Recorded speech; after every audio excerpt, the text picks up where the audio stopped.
Kevin, how do you help somebody who's had something in their past that's been really bad or embarrassing or humiliating for that person, and they're past that? They might even be in a completely different place now. It might be years later, but they just can't get over that, and they still see themselves through that lens and think that everybody else does too.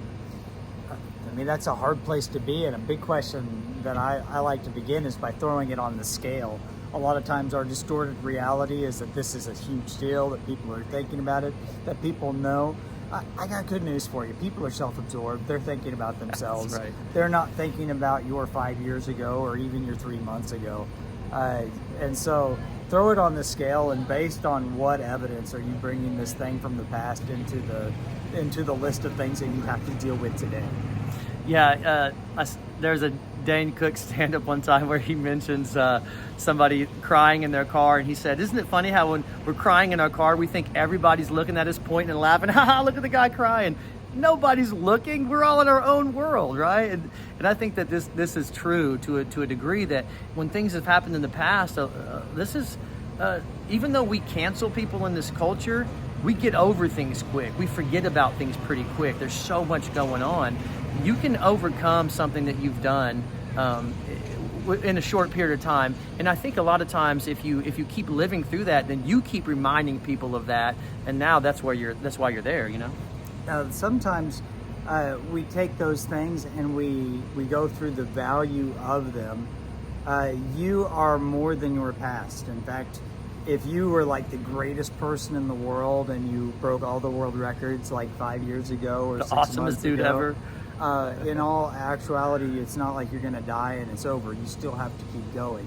Now let's switch that. If you were the worst person in the world yesterday, but you're 2 days into trying to be somebody better and somebody different, you kind of have to give that stuff time to take, and you have to give yourself grace to allow it to.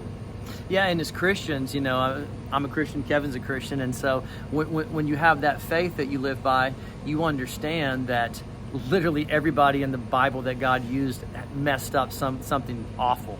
Most of the time, worse things that I've done.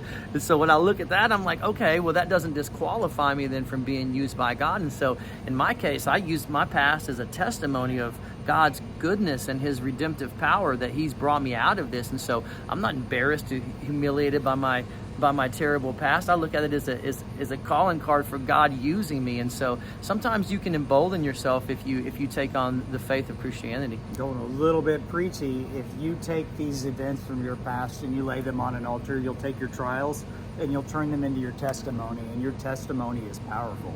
What God has brought you through and where he's taking you, that is truth that people need to hear and people need to know. And so there's no time machine. You can't fix or undo the things that you did in the past, but there is tomorrow, and there is who you give your mess of a life to and who you follow, and it will change the direction of where you're going. If you need help doing that,